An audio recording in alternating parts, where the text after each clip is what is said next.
Hey, what's going on YouTube? So we've got another of these weird videos today. What I'm trying to do is capture some of the weird, quiet little moments of classical guitar that nobody really notices unless you're in the game. And even then, as far as I know, almost nobody's like shared these like really micro details. So, important part of classical guitar for your tone. Really, an important part of all classical instruments or any instrument, but especially in classical music, is the tone production and like focusing on your sound. In guitar, the equivalent of your bow of a violin are your nails. And I fucking hate them because they keep growing all the time, is the thing. They never stop growing. So imagine that your bow as a violinist is just constantly getting heavier every day, or like a little bit longer or a little bit shorter, and it needs like a little bit of maintenance. I know that you all have like rosin, but I don't think it's even on in the same league. Fight me on that. I don't play violin, so I have no idea. But anyways, I just got this in the mail, 400 grit sandpaper. I'm excited to try it. Let's capture this live reaction to 400 grit sandpaper for the first time. We're going to be, the second thing that's weird about this video is we're continuing our Guitarist Reacts series. Today, I feel it's fitting to listen to a lecture about mindfulness, because as much as I dislike dealing with nail maintenance almost every single day, there's something beautiful at the same time about that moment. And it reminds me, I don't know if he uses, this is John Kabat Zinn, like absolutely amazing speaker, absolutely amazing mind, author of Full Catastrophe Living. Highly recommend to go check it out. I don't know if he uses this metaphor as well. I know Jack Cornfield does that, like, mindfulness is about, I think it's the title of one of his books. It's like, first enlightenment, then the dishes, or something like that, something along those lines. So it's like these like little daily chores or something, and finding beauty and mindfulness in those moments. So we're going to mostly work on scales. I've got a meeting in an hour, and a meeting about my new app. Would love to talk about that sometime if anybody's interested. And we'll mostly work on nails. We might get to some scales and nails almost every day. And yeah, that'll be it. So I hope you enjoyed this lecture by a brilliant person, brilliant mind. I believe that this gets into some like body scan and body awareness practices and techniques, which is really important, I think, for many, classical musicians. All right, I'm going to shut up. Let's keep going. Another little gimmick, if I get around to it, it's kind of a pain in the ass, but I may edit in some footage from my smart glasses. I'm at least going to take pictures before and after and collect little videos for myself. Don't know if I'm going to share that with others, but this is going to be useful for me. So let's get a before photo of the nails. We're going to be working on shaping. And yeah, I'll show you how I work on my nails. So hope you enjoyed this lecture. It's going to be fun, I think. And I'm sure 99% of people have already swiped away or tuned out by this point. But if you're still here, thank you for being here. Hit the like button, hit the subscribe button. I would love to do more weird videos like this, just journaling my journey as a classical guitar hobbyist. All right, I'll shut up. Let's listen to this guy.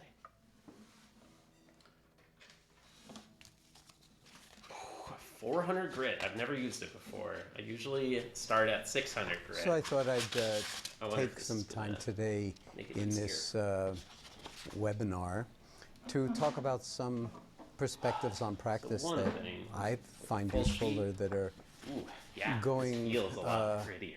Ooh, that are very much alive in my life at the moment, and I thought I'd just share them with you in the hope that perhaps some of it might be useful. When we do something like this on the web that anybody can tune into, people may be tuning in and they've never even heard of mindfulness, and other people may be tuning in who have been teaching mindfulness-based interventions of one kind or another for a very long time, and everybody in between. So I guess I'll just start by saying a few things about the way I see mindfulness, and it's an ongoing work in progress, because the more one cultivates mindfulness, the more one's view, in some sense, matures and deepens and expands in certain ways. For me, to a first approximation, we could say that mindfulness is just awareness, pure awareness, and therefore is accessible to all of us and is part of simply being human. But it's not, people often say, well, I'm aware. What's so special about awareness? I'm aware of driving down the street. I'm aware of, whatever it is, eating my dinner. But if you begin to look at it, maybe actually not that aware. Maybe we're more lost in thought and thinking we're aware. Yeah, I know that I'm walking or driving or eating or, talking with somebody, but maybe we're not fully present. And maybe our awareness is so shaped by our thoughts and emotions that we don't get a chance to really be fully available to ourselves or to each other from one moment to the next. So the cultivation of mindfulness is really a way to cultivate access to an awareness that you don't have to get, because it's available to us in our daily lives. But a lot of the time we get so carried away with busyness or with one agenda or another, or on autopilot, that we kind of are aware of what we're doing, but kind of not. And mindfulness is a way of, in some sense, bringing things into a greater focus so that you're really more embodied, more in touch with various aspects of what's unfolding. That's kind of important because with all of the different challenges and stress that we face in our lives, you could ask yourself, if I'm faced with some major decision or major conundrum in my life, here's a pop quiz. Do I want to have 40% of my marbles, 70% of my marbles, 90% of my marbles, or 100% of my marbles available to me when I have to act, when I have to make the decision? And the answer to the quiz is obvious. You want to have your full repertoire of capacities available, but a lot of the time, if we're on autopilot, we don't. So mindfulness, as I define it operationally, is the awareness that arises from paying attention on purpose in the present moment and non-judgmentally. So I'll say that again: paying attention on purpose in the present moment and non-judgmentally. The awareness that arises when we engage in that kind of a way with reality, with experience. So hi, Luna. You'll notice that it doesn't say what to pay attention to, because basically we have the capacity to attend to anything. And out of that, to be aware of a whole range of different aspects of experience that often we're only aware of some of it. And we don't even question, what are we not aware of? What are we blind to? And so it's very powerful to begin to ask yourself, what am I missing in my life or in my moments? And how much of my kind of blasting through my moments to get to other better moments at the end of the day when I get to go home from work, or on the weekend or whatever, or on vacation, so that we tend to make for special moments when all is happening exactly according to plan and very much the way we want. And then the other moments are kind of in between, or just on the way to moments. And part of this perspective on life that we're calling mindfulness is saying that there are no on the way to moments. There are no in-between moments. Your life is unfolding only now in this moment and no other moment. And if you miss it, you've missed a moment of your life. And if you're out to lunch, metaphorically, then you're really out of touch with some of the essential aspects of life, and it's not just when the proverbial stuff hits the proverbial fan that it would be a good idea to have all of your capacities online. But in all moments, we will see more, we will feel more, we will learn more, we will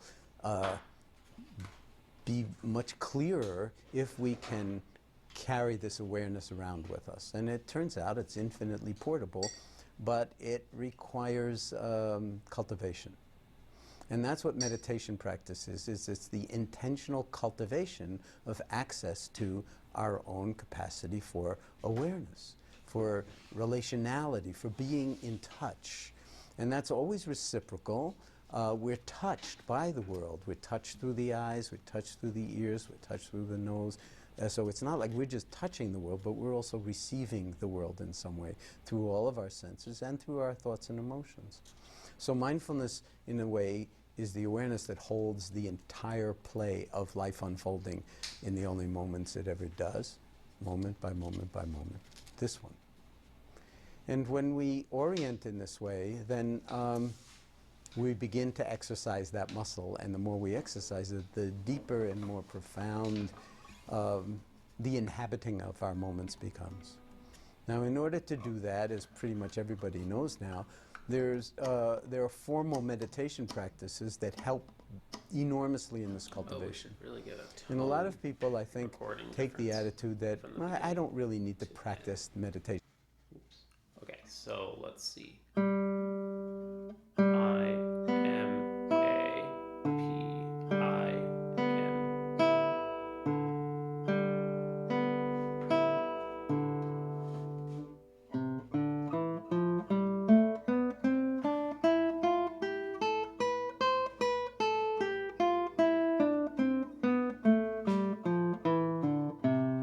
My nails are already pretty good from yesterday. I spent a bunch of time yesterday. So they're not as bad as they often are, but I think just based on how it feels right now, I think it's gonna get better today.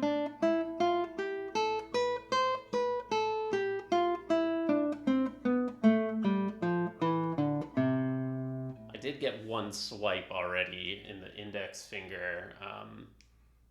Yeah, I already got one swipe with the index finger of the 400 grit, but hopefully that didn't make too big of a difference. Let's go ahead and get started. Oh wait, I need the guitar for this, and let's turn on the Genius again. And I'll just be more present in my life from moment to moment, and less judgmental and a little bit less emotionally reactive and so forth. And you know, and I often say, well, lots of luck.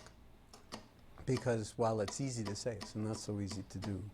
And in some sense, it does require us to be willing to drop in on ourselves and practice, exercising, if you will, that muscle, or just cultivating the landscape or the terrain of how it feels when you choose to stop and to not do anything, to cultivate what we often call non-doing, to cultivate what I sometimes call the domain of being. Like, here I am, and I don't need the next moment. I don't need anything else to happen. Can I be completely at home in this one? And since, of course, there's no separation between the body and life, the landscape of the body and the sensory field of the body is a very important element of what I'm experiencing when I stop and when I drop in on myself. So that would include, for instance, anything coming in through the eyes, anything coming, now right now what's coming through the eyes is me on your screen in some way or other, so that's not that interesting, but that's what's happening. And through the ears, if I stop talking, maybe we'll hear certain ambient sounds from inside the room or from far away. John Cage. And we don't have to go out and search for any sounds. We can just let sounds come to us, and if not, well, then there's something else that's equally beautiful and observable, and that's what we call silence. How comfortable can we be with Silence. And the answer is usually not very. We want to fill the space. But silence has an enormous amount to teach us, to offer us, if we can learn how to inhabit the stillness and the spaciousness of silent wakefulness. And you don't have to do anything in order to make this happen. It's just like part of your genetic inheritance. It's in your DNA. It's in all of our DNA to be still, to be, without filling up the world or experience or our heads with anything. Just allowing things to be as they are. And we do call ourselves human beings, so there is like some kind of major emphasis on being in the way we think of ourselves, like we're human beings. But a lot of the time, as the cliche goes, we act more like human doings than like human beings. So this is the invitation, just stop and drop in. And I've been doing this since I was about 22 years old. So that's a lot of years, approaching 50 years. And over the years, I've come to see this not as a kind of exercise. All right, so that's a good moment to pause and just check in. How are the nails looking? I think that the shape is already kind of changing a little bit. Y'all can't see with this camera, but I can see from mine that we're getting like a little bit more of a divot kind of thing happening here with the index.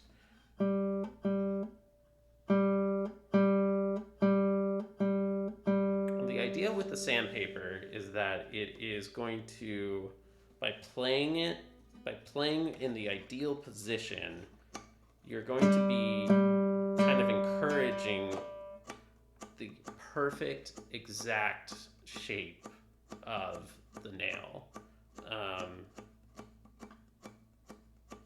For when you play. So it's going to reduce the amount of pressure and friction that it takes to get through the string, for the nail to get through the string. So I focus on one side of the paper for a while. I do fingers on the one side, and then I do the thumb on the other.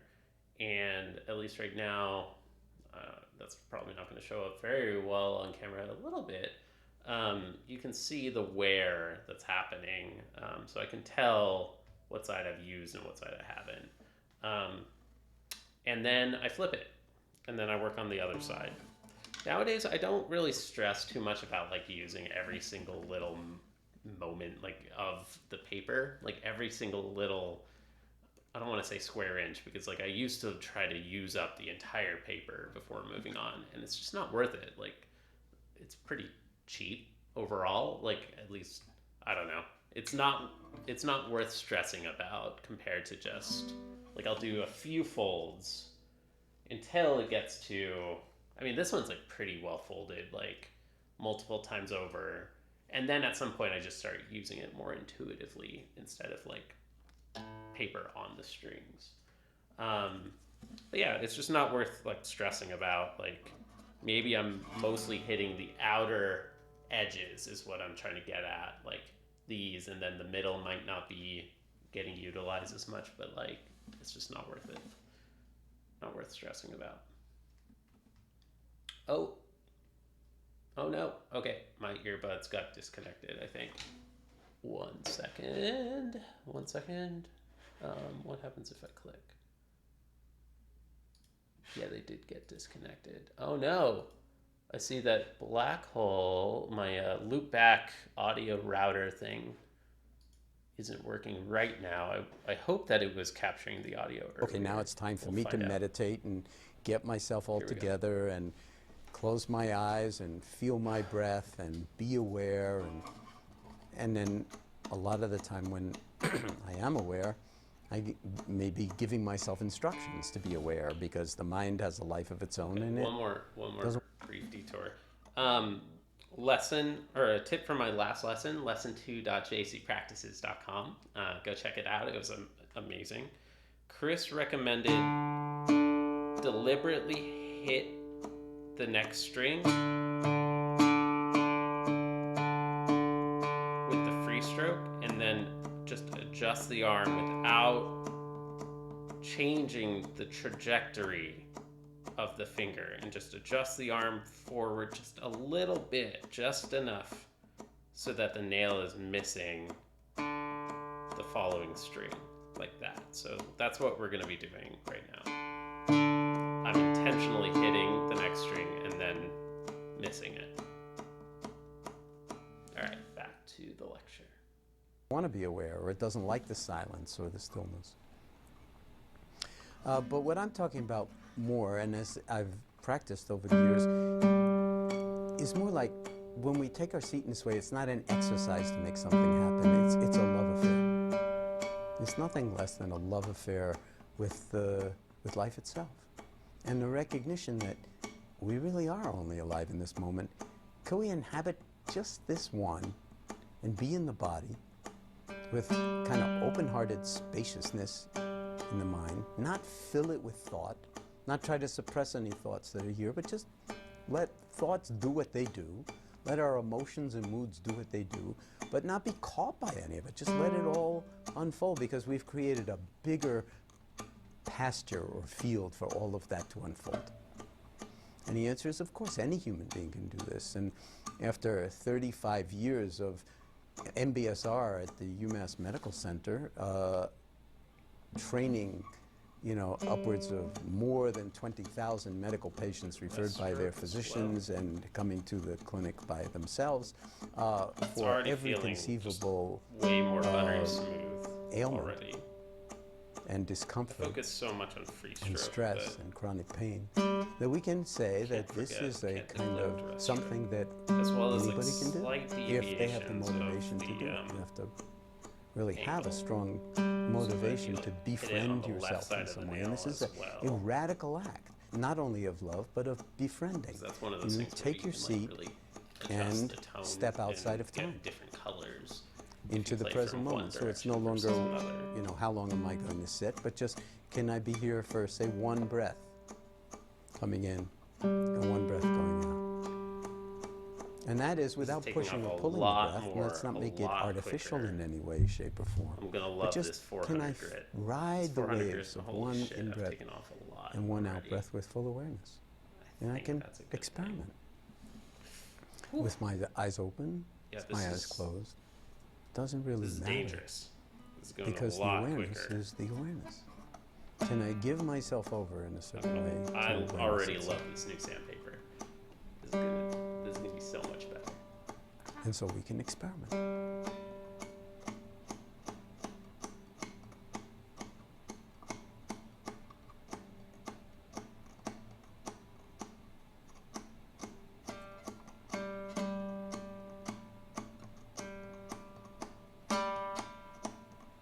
So what is your experience right in this moment? Can you be aware of the body sitting here breathing? Really a sense of the body as a whole. In other words, grounded on your seat or cushion. You can sit in any number of different configurations. But rooted in a certain way too, in the posture that you're in. So that the spine elevates out of the pelvis, and everything is kind of grounded and then also elevating, lofty. And the head is balanced on the neck and shoulders. We're doing something comfortable with the hands. And we're just here. And we have no agenda other than to be awake, to be here.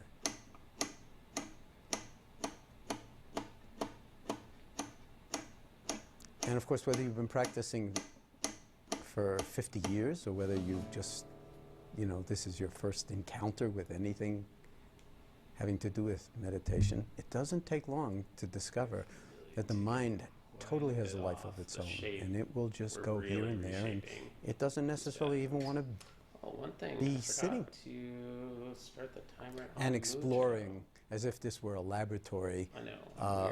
track the present the moment. amount of time I Who cares about the work on my present moment? nails. I got work to do. I got things to do. I got places to go. And of course, even if you don't, your mind is going to go everywhere conceivable, because that's what Still on 400 the mind does. It just conceives of one thing after I another want to show after the whole another. process. And you can get carried Might away take in 30 this more thought minutes, but we're gonna train get or all the way that to thought 2000. chain. And then some of the thoughts have Okay. heavy-duty emotions associated with them. Tiny little bit. A lot of them often difficult and stressful and problematic, or bringing up all sorts of strong I don't know feelings. how I feel about And this. others, Just, very light and really spacious reshape and this wonderful, index but finger. easily leading into fantasy and, sort of getting caught up in the future Look how different that or is. in the past, how things were greater, so good in the past, but they're not so good now, or how they were horrible, and that explains why I'm not feeling so well now. And of course, the present moment's gone. But look, here we are. Your body's still here. If you haven't shut down this webinar, you're still here. I'm still here. So, Feels good. and it's now this moment of now. It's not the other one when your mind was wandering. So no problem. You don't have to suppress anything, deny anything, reject anything. Just right back to now. And this, say, moment of whatever's unfolding. So you can begin to shape your experience of thoughts and emotions as kind of like weather patterns in the mind. Sometimes very stormy. When we are, angry or frightened or just stressed and uncomfortable or Okay, yo. sad. Keep going. Like 600 storms in the right now. mind. And we don't have I'm to take afraid it that maybe personally. It's we've just like taken weather too much, patterns. But If you're a I think mountain, the sitting in a idea mountain is doesn't that you care whether can't, like, it's like by tremendous doing it this storm or way, totally sunny and it beautiful. will be the right So sometimes we suggest, right, shape. I don't know if when you that's take true your or not. seat, sit with the strength and I just need to learn to be careful unmoving with the 400 grit. That's massiveness of a like so mountain. much more powerful. Just that attitude that you're here in the middle of your life, and in this moment, you're just here. And you don't have to do anything, get anywhere, or understand anything, have any special insights or, great experiences. It's just this experience is about as great as it can be, because guess what? You're alive for it. That's pretty profound. If your liver's not complaining, and your heart's not complaining, and your lungs aren't complaining, and your brain is actually functioning, and your eyes work, and your ears work, the scale is weighted towards favorability, that there's a lot right with you, much more right with you than what's wrong with you. But when the mind gets caught up in its own little twists and turns, then very often we only feature what's wrong, what's weighing on us, how messed up we are, all that kind of stuff. And you can be free of it in this moment by just seeing it as clouds passing in the sky. And you don't take it personally, and the awareness is the sky, so it's big enough to hold it all, and it doesn't, it's just like space. And that space is awake, it's knowing, it is cognizant, it can recognize what's unfolding, and patterns in the unfolding. And sometimes patterns you've never seen before in your own mind or in your own body, insights. All of a sudden, you see something's been there for 20 years. Now you see, oh, this is connected to that. When I want things to be a certain way and it doesn't happen that way, then I, sort of react in this kind of a way and fall into this kind of emotional pattern. And I've been doing it for years, and it keeps getting me into trouble, and it's like stuck. But then when you see it, all of a sudden, right in this moment, you're not stuck. And you increase the potential for when that actually does happen in your life, you'll catch it, you'll see it, and you'll come like a fork in the road. And say, this is the way I've always gone in terms of this stress reactivity of one kind or another, and I just always go down that road, and I know that that road is going to create more suffering. I'm going to try the new road. Just non-doing. I don't have to solve any problems. I'll just not go there, and I'll just be here. If I don't know what to do, not doing anything is an option. I mean, it's a form of doing. And then maybe at a certain point, if I don't go the old route, which is going to trap me in some way or other, then something will arise. I'll know what to do. And to have faith, confidence, deep confidence that you're okay, and that if something doesn't come to you now, it will come to you in time if you don't continually beat yourself up. So here we are, once again, the present moment. Now, although the liver may be fine and the heart may be fine, the longer you sit, especially if you're cross-legged on the floor, then maybe your back is going to hurt a little bit, or your knees will hurt a little bit. That's not a problem. You can investigate discomfort. And notice how quick the mind is to call it pain. And the mind gets inflamed much faster than your joints. And then you build some big story of like, this is killing me, I can't stand it, my back is going to be ruined, but it's actually just sensation in the body. Can we befriend sensation in the body? When you get up, all these sensations are going to disappear, these unpleasant sensations. But don't notice when the mind wants to make it into pain. Because as soon as you make it into pain, more intensity, more story, more narrative about my back and what a mess it is, or this, that, or the other. Or this meditation's stupid because who wants to be in discomfort? Well, meditation didn't invent discomfort. It's part of the human condition. So this whole thing is a challenge. How are we going to be in relationship to the human condition, to this being human? To this breath moving in and out of the body, to the thoughts and emotions moving through the mind, to a sense of the body as a whole, sitting, standing, lying down, moving, running, making love, chopping vegetables, eating. Can you see that the invitation is to allow or notice that our awareness can hold anything and everything. Anything and everything. So when we take our seat and I say this is actually a love affair with life, I'm not joking, and I'm not speaking of it metaphorically. It's like something that eventually you may come to feel like this is like a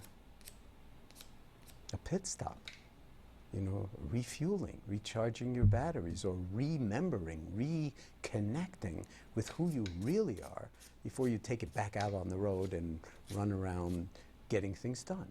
And maybe, actually, if you really want to get things done, good things and so forth, and continually check things off your never-ending to-do list, maybe the way to do that is to let the doing come out of your being, come out of this 400 spaciousness and that's 600 already down. equanimous, that's already balanced. It's mind and body are in some sense more balanced when we're coming out of being 2000 and out of this timeless quality of the present moment. And then we may decide that some things on our to-do list we don't need to do. I don't always We go may through be all able of to them. differentiate what's urgent and drives us crazy from what's important and never gets done because we're always dealing with the urgent. That's another form of wisdom. To navigate your life, to make choices, to go with the... That part really reminds me of the quadrants in software, but really just like any office knowledge work. I think productivity books and whatnot. They'll talk about the 4 quadrants of urgency versus importance. And a lot of people only keep working on urgent and not important work. And that's the really worst type of work. Stuff that's urgent, but it's not that important. I don't know, a lot of email is like that, I feel. And that the best type of work that you want to cultivate and carve out time for is the important and not urgent work. The stuff that's not urgent and not important, obviously just throw that away as much as you can. But yeah, the best quadrant to live in and try to move all your work into is the second quadrant of important and not urgent. Anyways, yeah, I don't know if that's quite what he was getting at, but importance and urgency made me think of that. ups and downs and the ins and the outs, and as Homer says in the Odyssey, the twists and turns There was a reaction. of life I reacted. that sometimes Officially. bring us to very, very difficult, unwanted moments that no one would wish on you and that you certainly wouldn't have chosen, and yet that's life, you know. It's, as Zorba the Greek called it, the full catastrophe of the human condition. Hey, But full that's not catastrophe. a problem. That's Spotted. part of the sea that we swim in, but it's not the whole sea. There's also the full catastrophe includes the beauty, the insane beauty of being alive, the insane beauty of being in relationship with our parents, our children, our friends, our grandchildren, lovers, the air, the light, vegetation, the earth, the water, seas. I mean, there's so much beauty in this world. And that's even before you go into the museums or to the concert halls or whatever. So it's like not one, not the other, but can we hold the full dimensionality of our lives and maybe even discover or uncover what some of those maybe dimensions that have been hidden to us in our own lives actually offer. They're available. So we're, in some sense, as we cultivate mindfulness. This is just like a general reaction right now, but people like John Kabat-Zinn are freaking hilarious and amazing to me. Like, I love it. Like, that's just so beautiful. Like, he has such an amazing, beautiful outlook on life, and in moments, like, the more cynical part of me or something is just like, oh, that's funny. Like, this dude sounds like he's done a lot of drugs or something. You know, but then, and like, that's true. Like, it is funny. He's got an awesome demeanor that's, that's really cool. And I feel like I'd get along with him, you know, on a personal level. But then, like, there's a sincerity in it. There's like a real sincerity, and you can tell that he's like very authentic. He believes everything that he's saying, and I'm just like, damn, like, I want to reach that level of enlightenment. I mean, don't we all? But yeah, big fan, number one fan. No, far from number one fan, but big fan nonetheless. All right, let's keep going. Discovering hidden dimensions of possibility. And that means that we're not caught in our own highly conditioned patterns of behavior unless we want to be. We have the opportunity in any moment just kind of recognize how caught we are, Don't always hit on or how mindless we are, I think, but and then don't want to get those we're free corners. in that moment, in this moment. And it's always this moment, not that moment. And I might say that when you cultivate mindfulness, I mean, the first thing you become aware of actually is how mindless we tend to be. So, you know, you close your eyes and think, okay, I get what John's saying. I'm just going to be totally still, totally calm, and just let it all pass like a play of, you know, light on a, you know, like a movie, like a play of light on a wall. And yet, very, very quickly, you'll get caught up in the play. You'll think you're in a movie rather than just, you know, something projected on a wall. And that's okay too, because in the next moment you'll recognize that you're back in the domain of being, in the domain of wakefulness. So this is a very forgiving practice. I mean, it will, you know, if you tend to cultivate it and stay with it, over time, it's deeply nurturing. It allows us to actually live our lives as if they really mattered, and to not fight with reality, and to not get caught in narratives that say this shouldn't have happened when it already did, because that's how we fight with reality. It happened. You didn't want it to happen? True. You want now to solve the problem so that you get out of it in the best possible way? True. But right in this moment, it's just what it is. As soon as you adopt that kind of perspective, you have more ways of dealing with the it than when you are reacting and caught up in trying to escape or trying to pursue. So escape from what you don't like, pursue what you want as an outcome, and you're just always off balance. Running, pushing away what you don't like, the aversive, the unwanted, that may be here right now, and grasping for what you do want. Yo, this is such a grind. Clinging to it. And this is like, you can see in my body, it's like off. Cool. We are halfway through. Let's get a tone check. We've done 400, 600, 800, 1,000. Okay, so we're more than halfway through. We've got 1,500, 2,000, 2,500. Let's get a tone check.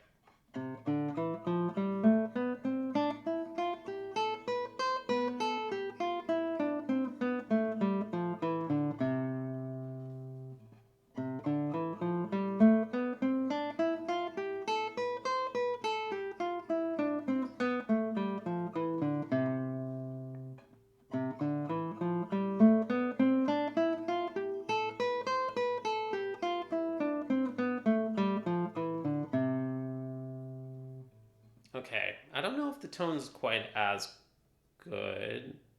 It's definitely better than when I did it right after a little bit of 400 or 600.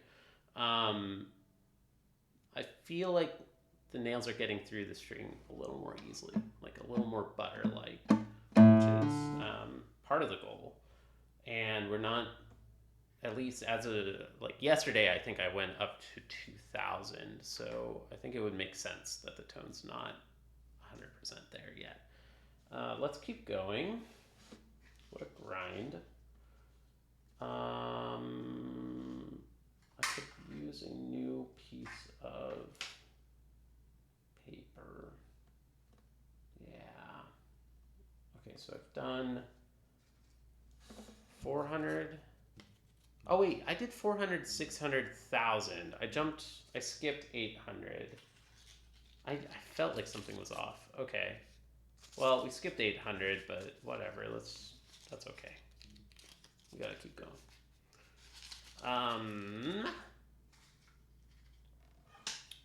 Next, it doesn't look like we've got a clean sheet of 15 nearby, so let's find one and let's keep listening to the genius.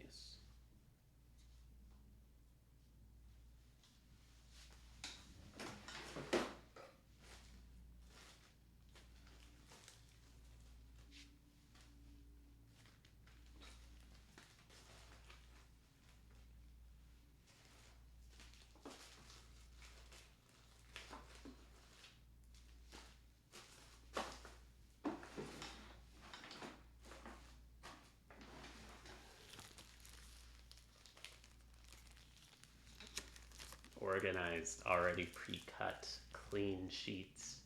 So nice. This was a major improvement once I discovered this idea.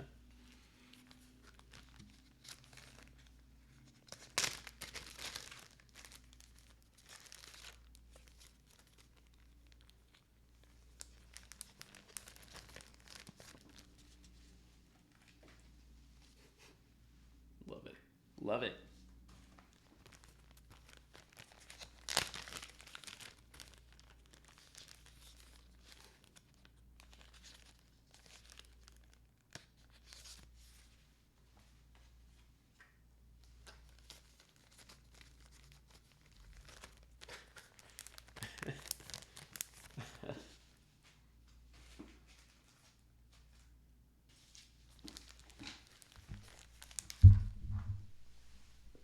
That's such a great line. I love the poetry in those phrases. Wag my tongue, and the electronic magic that reaches your ears or whatever. That's hilarious. I love it. I love it. Okay, let's keep going. We got our sheets. 1,500.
little reaction moment.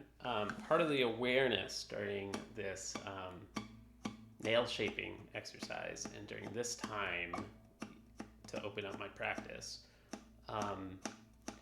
it's a great moment to check in and work on your free stroke technique, scale alternation stroke technique. And what I'm looking at is like, how much does my pinky twitch as I'm doing just a single finger again and again? Like, I was noticing for a second there, my pinky was kind of like twitching and kind of moving a bit. Like, can we get total stillness as the finger goes through the string / sandpaper? You know, can you feel the rest of the hand still being stable? Right now the pinky is moving, but in a more or less functional way, I think. Is that okay? Like, can I feel and let go of that tension as I do this? And I notice that the pinky is moving when I'm doing middle and ring at the same time. Like, is it possible to just let go and feel something release in the tension in the right side of my hand? I'm developing more awareness there, but in the past I wouldn't have ever even noticed that there was tension building on that side of the hand or that anything was happening. Right now, I still need to rely on the video quite a bit in order to notice when it's happening, like when the right side of my hand is moving in a functional or dysfunctional way. But I'm beginning to gain more awareness of when that's happening just by the feel of it. And by watching myself in a mirror, or in my case, a YouTube, or not a YouTube video, but a camera. I have OBS, like the streaming and recording software, like maximized on my computer. So I can see myself really large, and I use my computer screen as a mirror, basically like a huge mirror. By noticing and watching myself do this technique and checking in and feeling like, oh, my pinky is doing something and I see it because of the video, then you can catch that moment and notice, what does the feeling feel like? Because that's the goal. You want to get to where you feel tension building. You want to be able to feel it happening, not rely on video. Because when you're performing or when you're playing, you don't want to be checking a video. You don't even want to be thinking about your hand at all. You don't want that feeling to be creeping up. You want to be able to just be 100% focused and zoned in on the music itself. So just wanted to bring your attention as a viewer. I don't think anybody other than me is ever going to make it to this point of this video. But if anybody does watch this, or I clip it out or something, it's one of those things to check in on, like while you're doing this exercise, like while you're working on your nails like this. I've got 7 minutes until my meeting, so I better wrap it up. We're currently at 1500, and we just worked on both sides of this sheet, of this square. Let's keep going.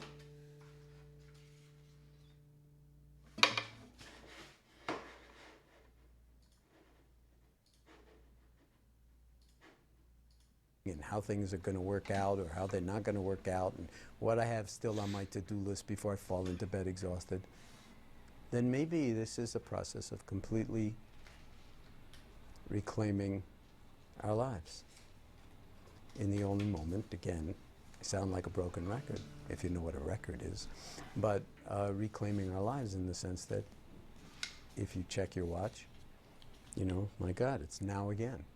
Holy smoke. every time. It's like, what time is it? It's now. And it's very precious not to be missed, because if you miss it, you're missing this moment of life. And you only get so many breaths, and then you exit. Many people have said very eloquent things about that, like Shakespeare. All of life is a stage, and it has its exits and its entrances. So right now we're, as Dante said, someplace in the middle of this road we call our life. So are we here for it, or are we on our way to some better moment some other time when all the things that we want to happen, happen, and all the things we don't want to happen somehow magically are kept in abeyance? So that's an ongoing choice of all of us, moment by moment. And when we live in this way, when we give ourselves over in this way, formal practice, then that's one element of the cultivation of mindfulness in everyday life. It's not the only one, because then, no matter how long we sit, sooner or later we have to get up and do something else.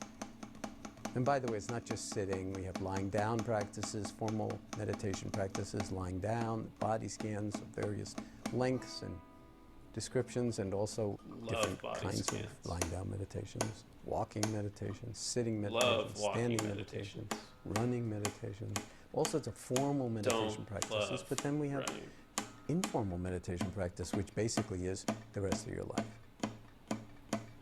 Everything can become part of your meditation practice if you're here for it. Why not? I have, but I don't feel like I've ever heard and aware when you're driving before, like the rest of your life. Why not be awake and aware and in touch I really like it. With what's going on in your mind, with what's going on in the office, in other people's minds, or wherever it is that you work? Can you be in touch with the larger field of all of us together, not just me as the center of the universe? And that's kind of an invitation and an ongoing experiment. And when we bring the formal practice and the informal practice together in our lives on a regular daily basis, again, this becomes like a profound love affair. And you would no sooner want to miss that time of formal practice in your life. He said that a couple of times. Then you would want to miss brushing your teeth, for It's instance. so great. Simply because it doesn't feel right. It doesn't feel good. It's like a certain kind of self-care and a certain kind of recalibration that you're actually rebooting, to use a computer term. You're kind of rebooting yourself, reminding yourself, rebodying that one's yourself. Really nice too. I like so that you can be maximally available to the world. Also, and the world twitch, can be like maximally when I do the thumb, like I see you. the fingers, and then like what do you coming do in with that? This, like twitching in. That's and, where like, the creativity, the imagination, the freedom comes in. Yeah, whatever watch you out for, be mindful of. are impelled to do. That seems You wisest, get it? Do you that get it is yet? most beneficial to others. This is mindfulness right here.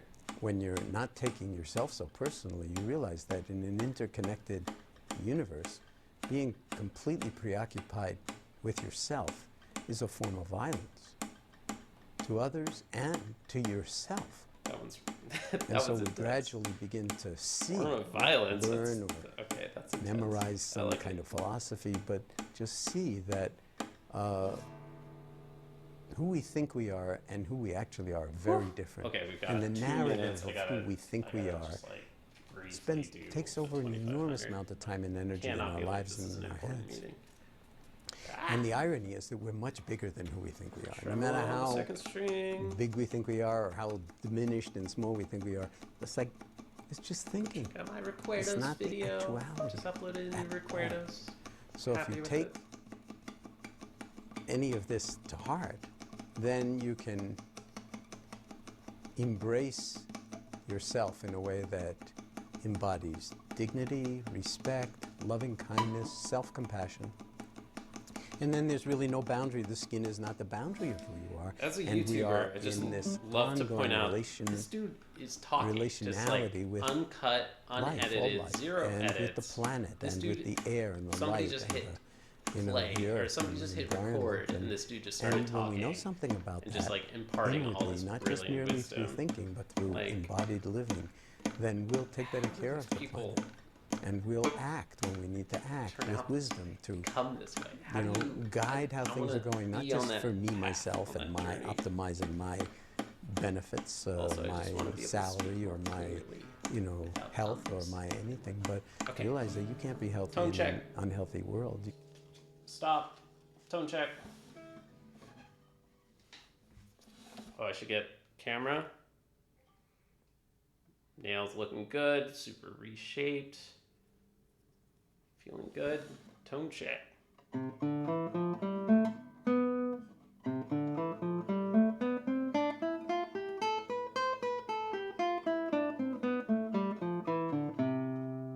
think it's better.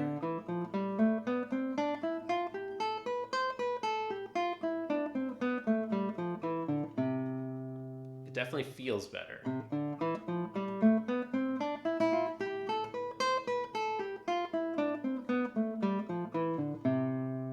All right, I think I just need to change strings also. That's another one of those horrible chores about classical guitar, but we're out of time. 32 minutes nail work. Hope you enjoyed. Thank you for watching. Hit the subscribe button, etc. Bye. Okay, tiny last little bit. Just taking the highest, the most fine sandpaper you have, 2500 for me. Just intuitively kind of hit the nails a little bit as well, that way at the end. And on a more daily basis, you just do a bit of shaping with like 400 or 600. I usually go 600 on the strings, 1500 on the strings, and then 2500 intuitively like this. And then usually that can take like 5 to 10 minutes. And let's get a tone check a little bit. Now as I do thumbnail on the index nail, it feels more glidey. It feels like ice skating a little bit more. I can definitely hear the tone is different.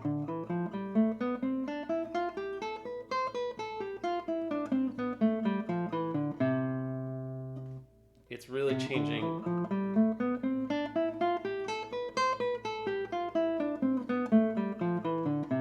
It's really changing my index, especially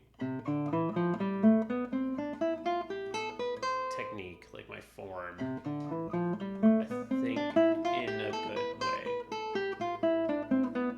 It's just what's annoying is that because my nails had grown for a little while, and then it's been a while since I've done like a major reshaping like this, I got used to a different way of playing, and like a different technique.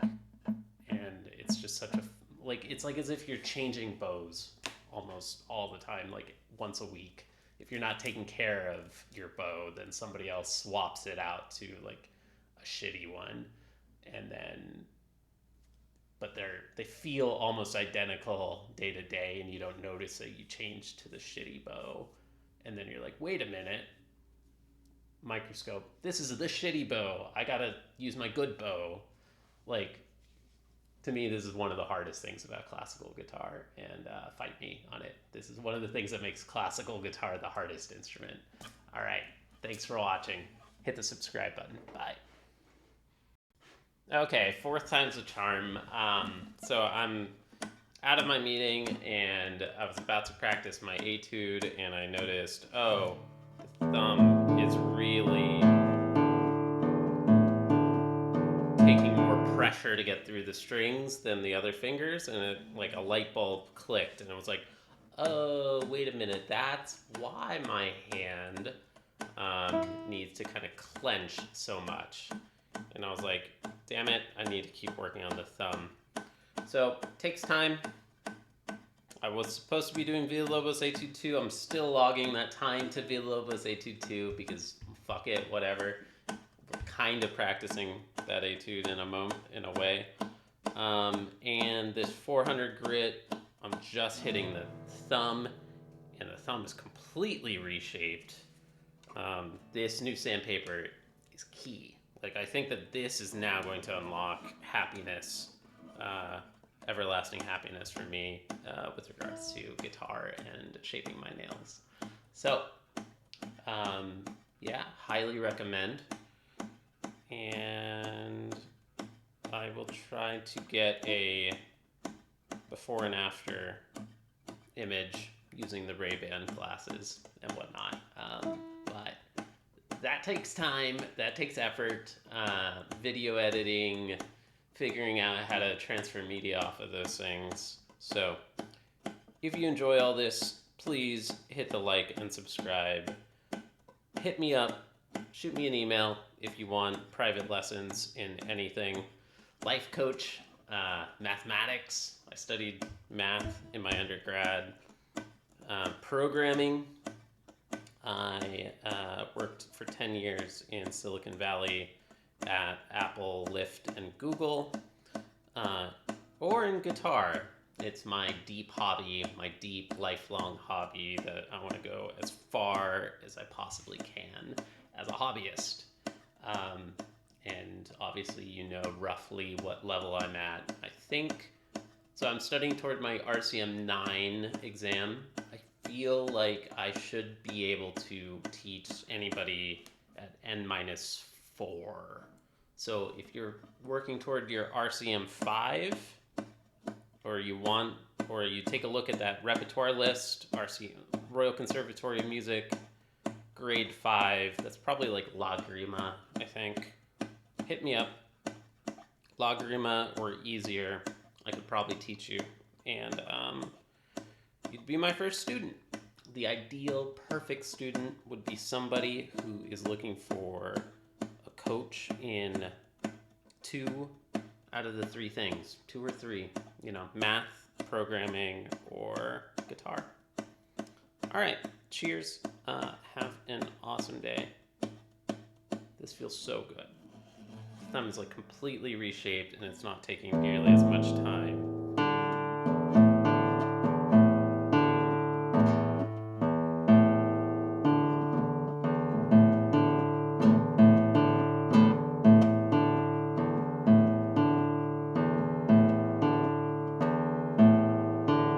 Not quite buttery smooth to get through rest stroke. It's more optimized for free stroke right now. And I will say, I don't think anybody's ever going to see this part of the video, but that is another part of what makes guitar the hardest instrument. You shape your nails differently depending on what pieces you're playing. You can't use the same nail shape for tremolo as you do for other things. If you're playing tremolo, you really optimize for a certain nail shape, I think. Yeah, all right, I'll leave it at that. All right, thanks. Have a nice day.